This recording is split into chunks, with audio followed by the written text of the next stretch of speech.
जय श्री राधे कृष्ण। आइए आज हम सब जानेंगे वर्ष 2024 में हरितालिका तीज का व्रत कब धारण किया जा रहा है। तो जानेंगे व्रत के शुभ मुहूर्त के बारे में। इस दिन पूजा का क्या समय होगा, इस दिन क्या करना चाहिए क्या नहीं करना चाहिए। तो आइए जानते हैं संपूर्ण व्रत पूजा महत्व के बारे में। आप सभी माताओं बहनों को हरितालिका तीज की ढेर सारी शुभकामनाएं।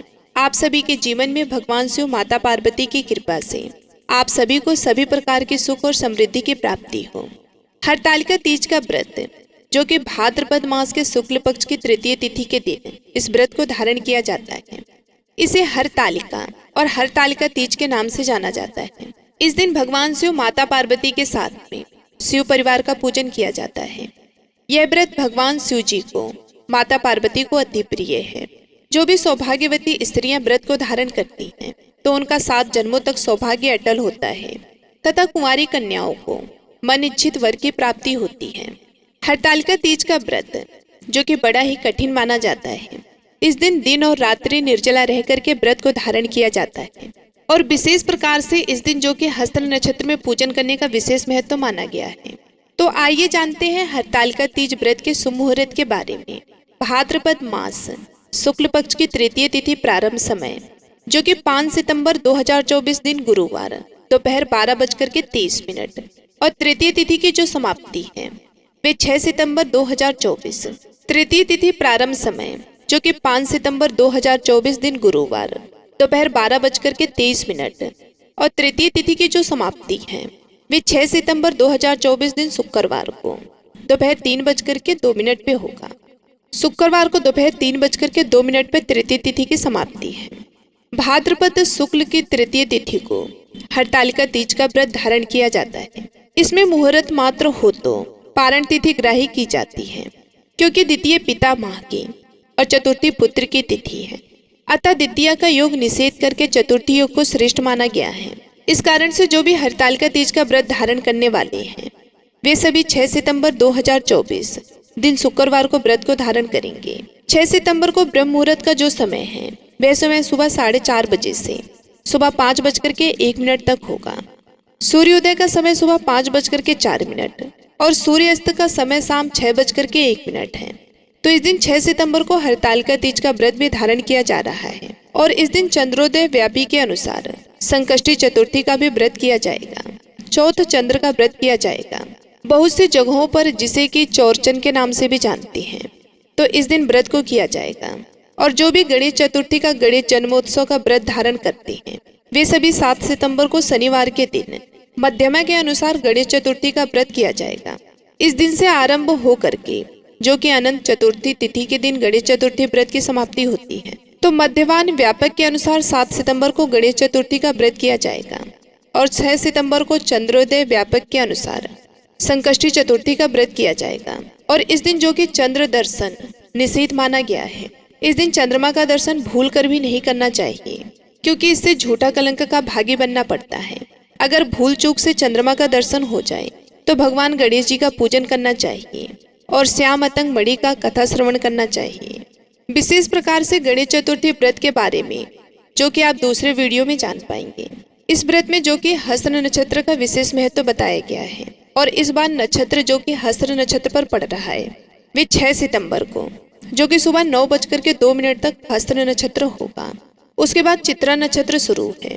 पूजा के लिए विशेष प्रकार से सुबह के समय में जो मुहूर्त है वह समय सुबह 5:04 से सुबह 9:02 तक रहेगा। इस विशेष मुहूर्त में आप भगवान शिव पार्वती और गौरी गणेश का पूजन संपन्न करें। वैसे इस दिन जो कि दिन रात्रि ही पूजन किया जाता है और प्रदोष काल के समय में पूजन का भी महत्व माना गया है। तो प्रदोष काल पूजन का जो समय होता है वह समय सूर्यास्त के 1 घंटे पहले और 1 घंटे बाद का समय प्रदोष काल का होता है। तो प्रदोष काल का जो समय होगा पूजन के लिए वह समय शाम 5:11 से शाम 7:01 तक होगा। तो जो कि ये विशेष मुहूर्त है, आप विशेष मुहूर्त में पूजा कर सकते हैं। और अन्य मुहूर्तों के अनुसार पूजा के लिए जो शुभ मुहूर्त है वह समय चौघड़िया मुहूर्त के अनुसार है जो कि सुबह से ही चर लाभ और अमृत नामक शुभ चौघड़िया मुहूर्त सुबह 5:04 से सुबह 10:02 तक है। इसके बाद शुभ नामक चौघड़िया मुहूर्त सुबह 11:05 से दोपहर 1:30 बजे तक है। उसके बाद चर नामक शुभ चौघड़िया मुहूर्त जो कि शाम 4:37 से शाम 6:01 तक है। उसके बाद लाभ नामक शुभ चौघड़िया मुहूर्त रात्रि 9:30 बजे से रात्रि 10:30 बजे तक है। उसके बाद शुभ अमृत और चर नामक शुभ चौघड़िया मुहूर्त रात्रि 11:56 से रात्रि 4:14 तक है। तो विशेष प्रकार से शाम के समय में ही पूजन का कार्य संपन्न कर ले तो ये बड़ा ही पुण्य फलदायी होता है। एक तो आप सुबह के समय में हस्त्र नक्षत्र में पूजन संपन्न कर सकते हैं। उसके बाद फिर आप चाहे तो शाम के प्रदोष काल के समय में पूजन को संपन्न कर सकते हैं। इस दिन 6 सितंबर को योग्य जो कि शुक्ल योग होगा रात्रि 10:15 तक। उसके बाद ब्रह्म योग होगा। रवि योग भी बन रहा है जो कि सुबह 9:30 से अगले दिन सुबह 9:20 तक रवि योग होगा। तो सभी भक्तजन 6 सितंबर को हरतालिका तीज का व्रत धारण करेंगे और इन मुहूर्तों के अनुसार पूजन का कार्य संपन्न करेंगे। 6 सितंबर को अभिजीत मुहूर्त का समय सुबह 11:54 से दोपहर 12:04 तक है। विजय मुहूर्त का समय दोपहर 2:02 से और दोपहर 3:15 तक होगा। गोधूली मुहूर्त का समय शाम 6:36 से शाम 6:59 तक होगा। और 6 सितंबर जो कि राहु काल का समय है वह समय सुबह 10:02 से सुबह 11:56 तक राहु काल का समय होगा। तो राहु काल के समय के दौरान कोई भी शुभ कार्य या नया कार्य नहीं करना चाहिए, इस बात का ध्यान रखें। तो आइए अब जानते हैं हरतालिका तीज के व्रत पूजन महत्व के बारे में। जो भी स्त्रियां इस व्रत को धारण करती हैं उन्हें चाहिए कि भाद्रपद मास शुक्ल पक्ष तृतीय तिथि के दिन सुबह ब्रह्म मुहूर्त में उठ करके नित्य क्रियाओं से निर्वृत्त होकर के गंगा नदी में या घर के नहाने के पानी में थोड़ा सा गंगा जल मिलाकर के स्नान करें। उसके बाद शुद्ध वस्त्र धारण करें। इस दिन जो कि पूर्ण श्रृंगार करके दिन रात्रि निर्जला रह करके भगवान गणेश जी का गौरी गणेश का पूजन करना चाहिए, शिव परिवार का पूजन करना चाहिए और फिर भगवान भोलेनाथ और माता पार्वती का पूरे विधि विधान के साथ पूजन करना चाहिए। पूजन के लिए कतली के खंभे आदि से सुशोभित एक सुंदर मंडप बनाएं। कपड़ों से चंदवा लगा करके चंदन आदि सुगंधित दर्वों से वह मंडप लिपवाएं।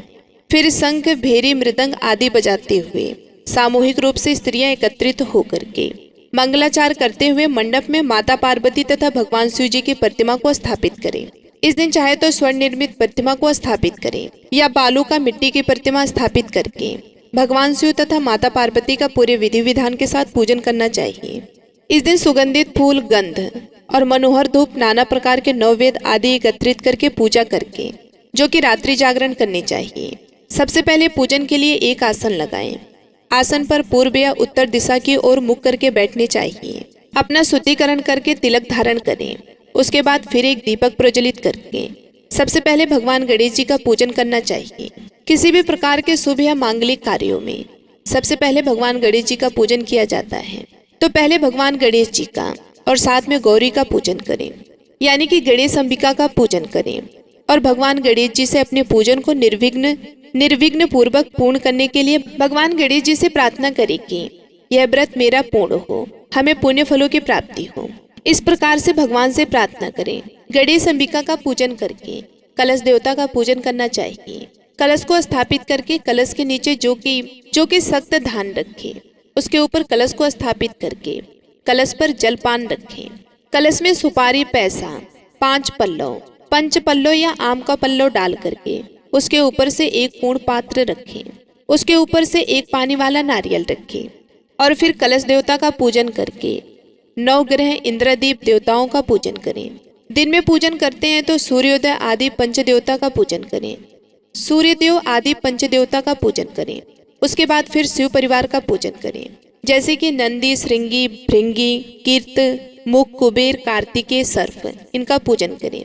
उसके बाद फिर भगवान शिव जी का और माता पार्वती जी का पूरे विधि विधान के साथ पूजन करना चाहिए। इस दिन भगवान शिव का जो कि जल से अभिषेक करें, पंचामृत से अभिषेक करें, शुद्ध गंगा जल से अभिषेक करें। भगवान शिव जी को सफेद वस्त्र चढ़ाएं। वस्त्र के बाद आचमन के लिए जल चढ़ाएं।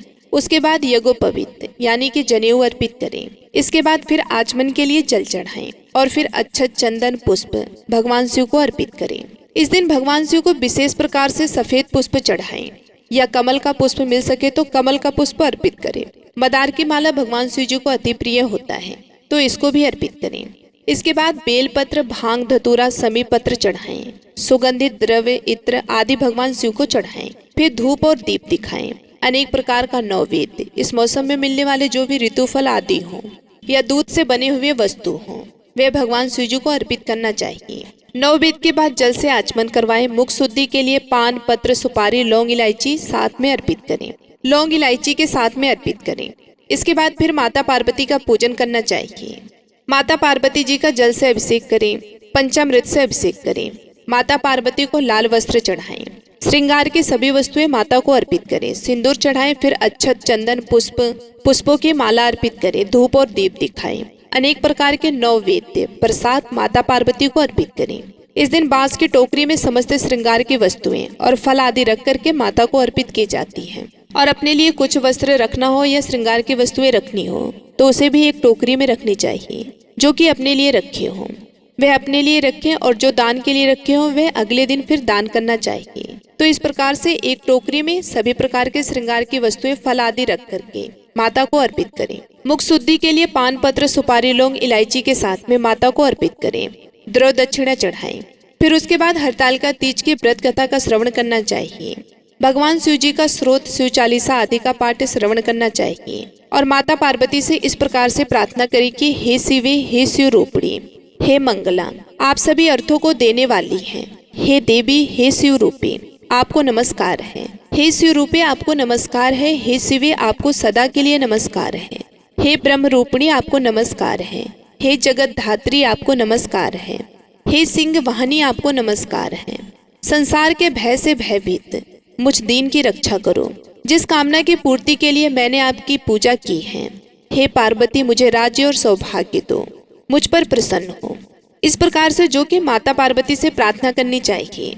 इस प्रकार से कथा आरती करने के बाद आचार्य जी को दक्षिणा देना चाहिए। उन्हें जो भी आपसे बन सके वस्त्र, गौ, स्वर्ण आदि जो भी आपका सामर्थ्य हो उसके अनुसार ब्राह्मण को प्रदान करना चाहिए। इस प्रकार करते हुए रात्रि जागरण करते हुए समय को व्यतीत करें और अगले दिन जाकर के यानी कि चतुर्थी की सुबह नित्य क्रियाओं से निर्वृत्त होकर के स्नान करके शुद्ध वस्त्र धारण करके पूजन और आरती कर ले। इसके बाद फिर जो भी दान की वस्तुएं हैं जो बांस की टोकरी में आपने रखा है, अपने लिए जो सामग्री है वह निकाल करके उसके बाद ब्राह्मणों को फिर वह प्रदान करनी चाहिए। इस प्रकार व्रत को धारण करने से, कथा श्रवण करने से 1000 अश्वमेघ और सैकड़ों वाजपेयी यज्ञ का पुण्य फल प्राप्त होता है तथा सुख सौभाग्य का आशीर्वाद प्राप्त होता है। प्राणी के सभी प्रकार के पाप और ताप नष्ट होते हैं तथा सभी प्रकार के सांसारिक सुखों की प्राप्ति हो पाती है। व्रत के दौरान व्रती को कुछ बातों का विशेष ध्यान रखना चाहिए। इस दौरान व्रती को किसी के ऊपर क्रोध नहीं करना चाहिए। अपने मन में किसी के प्रति ईर्ष्या द्वेष का भाव नहीं लाना चाहिए। ब्रह्मचर्य का पालन करना चाहिए। शुद्ध और सात्विकता का पालन करना चाहिए। इस दिन व्रत को निर्जला रखा जाता है, यानी कि दिन और रात्रि में अन्न और जल दोनों का ही त्याग करके व्रत को रखना पड़ता है। जिन माताओं बहनों का स्वास्थ्य सही ना हो, रोगी हो, वृद्ध हो, तो आप फलाहार आदि ग्रहण करके व्रत को धारण करें और भगवान से क्षमा याचना कर लेना चाहिए। तो उम्मीद करती हूँ यह जानकारी आपको अच्छी लगी होगी। वीडियो को लाइक करें, शेयर करें, सुखी रहें और स्वस्थ रहें। इसी कामना के साथ मैं आप सभी लोगों से विदा लेती हूँ। तब तक के लिए जय श्री कृष्ण, राधे राधे।